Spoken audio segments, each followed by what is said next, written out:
¿Qué tal? Buenos días, ¿cómo están Horacio y Miriam? ¿Cómo Buen están día. ustedes? Bien, bien, doctor. Obviamente son noticias que la gente intenta también procesar y por eso queríamos de alguna manera tomar en este caso, su conocimiento sobre las informaciones que ha ratificado el presidente y además también el ministro Guillermo Franco sobre la posibilidad de que si se veta y se siga insistiendo, llegar directamente a la justicia. ¿Es posible que una ley aprobada por la insistencia del Congreso pueda llegar a ese ámbito, doctor? Es un tema bastante complejo el que se está presentando, por lo menos potencialmente, porque hasta ahora, bueno, habría que esperar qué ocurre con las cámaras, porque recordemos que tiene que obtener ambas cámaras 2/3 partes de sus miembros para insistir. Si ocurre esto, eso se transformaría en ley porque ya no puede haber un nuevo veto luego de que lo haya vetado el presidente. Es decir, si lo veta ahora, que supuestamente la vetaría, debería insistir que el Congreso con las dos cámaras, con 2/3 partes. Si se produce ese evento, no hay posibilidad de veto. Por eso sostiene que en ese caso lo llevaría ante la justicia. Lo que ocurre es que en nuestro sistema, tomado de Estados Unidos, en toda esa parte, bueno, hay una división de poderes. Entonces se intenta que cada poder tenga su autonomía y su esfera de actuación. Lo que ocurre es que a veces, si esos poderes salen de los cauces constitucionales, el Poder Judicial puede hacer lo que se llama un control de constitucionalidad y ver si ha actuado debidamente o no.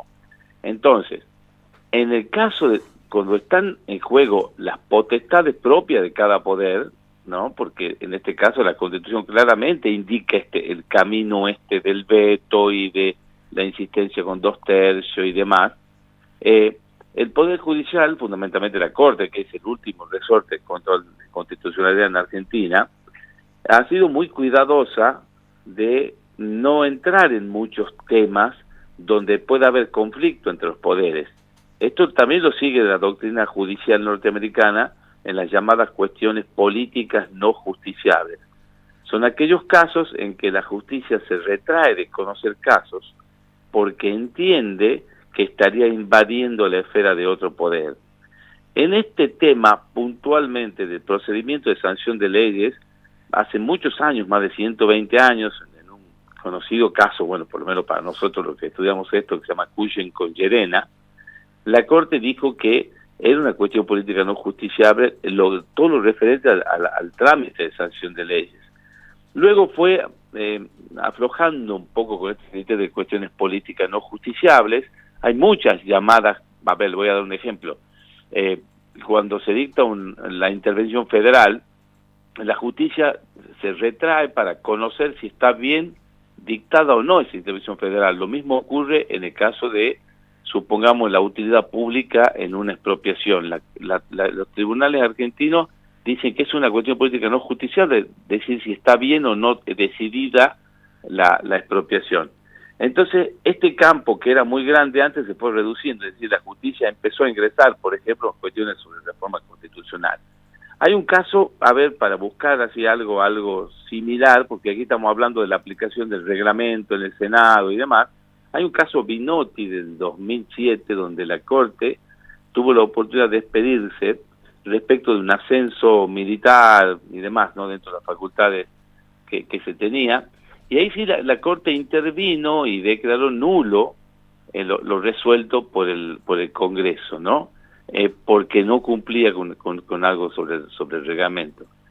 El más reciente, que podríamos decir, es un caso prácticamente de consulta que hizo en su momento la vicepresidenta de la Nación, que era por supuesto presidenta del Senado, Cristina Fernández de Kirchner, durante la pandemia, donde planteó una acción ante la Corte, una acción meramente declarativa, tendiente a que se retire un manto de duda que había si se podía o no funcionar como Senado por la vía virtual, porque el reglamento, lógicamente, que tiene muchos años, no establecía la posibilidad de trabajar virtualmente, ni por supuesto no tener en cuenta una pandemia.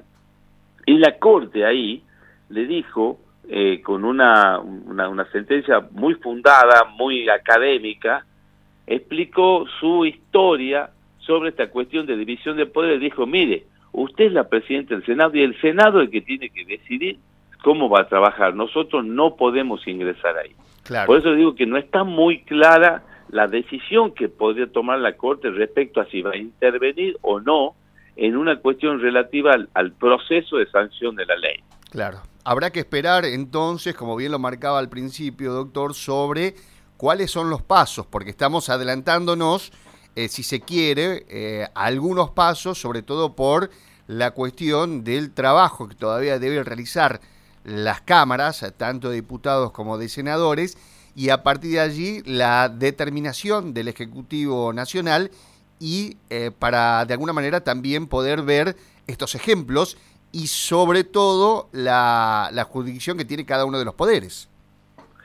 Claro, si uno se toma los antecedentes de la Corte, y más el reciente, porque el caso de Cristina Fernández, de Kirchner, fue hace poco tiempo, donde estaban ya los 3 integrantes que están ahora, también estaba Maqueda, que se jubiló, es decir, que es el criterio actual, porque a veces nos ocurre que decimos, bueno, la Corte dijo esto en tal época, y después la Corte cambió totalmente de composición, y a veces cambia de forma de pensar, ¿no?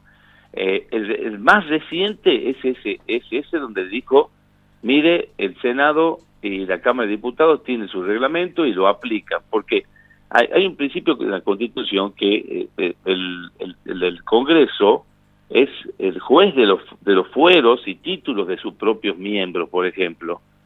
Pero bueno, alguna vez también la Corte intervino, en el caso Bussi, en el caso Patti, cuando no los dejó asumir, sosteniendo que había inhabilidad moral, que está en la Constitución, en la palabra inhabilidad moral. Después la Corte revocó esas decisiones. Claro. Por eso es un juego muy difícil y depende de cada momento histórico de la Corte cómo va a ocurrir. Pero como usted bien dice, todavía falta el veto del presidente, la insistencia de 2/3 de ambas cámaras. Usted sabe que esto es política, el número de votos que hubo ahora fue muy superior al que ocurrió el año pasado con un tema similar, ¿no? Por lo menos el tema de los jubilados. Entonces, eso también es relativo. Sí, más relativo todavía que los casos de la justicia, porque la política es muy dinámica. Sí, la política es muy dinámica, la situación también del análisis de la justicia, que también deberá tenerse en cuenta, y lo que uno ve o analiza también tiene que ver con esta situación, de saber o de hablar de leyes o de una ley, en este caso, si puede ser o no llevado al ámbito judicial, porque obviamente estamos hablando ya de la cuestión de los poderes, porque estamos hablando, en principio, de la decisión del Poder Legislativo a través del Congreso, de la decisión del Ejecutivo, del Poder Ejecutivo, y entrar directamente a terciar allí el Poder, en este caso, judicial. O sea, los 3 poderes que tendrán que resolver y ponerse de acuerdo ante esta situación bastante polémica, ¿no? Sí, por eso la situación es compleja porque está hablando de los casos de poderes. Y entonces recordemos que aquí estaría un poder pidiendo la nulidad o inconstitucionalidad, veremos qué plantean, de lo decidido por otro poder. No es muy común, generalmente los planteos de inconstitucionalidad que vemos diariamente son efectuados por particulares, por asociaciones. No, normalmente no es un poder que dice que el otro poder no actuó conforme a la Constitución, no es muy habitual. Y ahí, por eso son 2 temas distintos lo que tiene que resolver la Corte. Primero tiene que resolver si va a actuar o no, o va a sostener que es una cuestión política no justiciable y va a retraer su actuación. Y luego, si llega a decidir actuar, entra recién a conocer el fondo de la cuestión. Totalmente. Bueno, y va a ser importante tener paciencia y ser mesurados, obviamente, en cada uno de los puntos. Por eso queríamos tener la palabra de alguien muy calificado como usted, doctor Dante Mirre, y le agradecemos la deferencia de estos minutos a LB12. No, por favor, a ustedes, un gusto. Muchísimas gracias. Seguramente estaremos en una nueva comunicación a medida que avance y sobre todo por lo que decíamos, hay todavía pasos a seguir para de alguna manera tener en consideración qué es lo que va a pasar a futuro. Muchas gracias, doctor. Gracias a ustedes, hasta luego. Hasta luego. La palabra del doctor Dante Mirra, abogado constitucionalista, sobre esta situación que se plantea con respecto al debate que ha tenido el Senado, que ahora deberá resolverse en otros extractos. Y recordemos, a la vuelta de la esquina está una reunión, un cóctel, donde han sido invitados todos los gobernadores para de alguna manera el gobierno nacional acercarse a ese acompañamiento y trasladarlo directamente en votos en lo que corresponde justamente al Congreso de la Nación, situación obviamente que se genera más tirantes, pero bueno, habrá que esperar, como bien lo decía el doctor Mirra.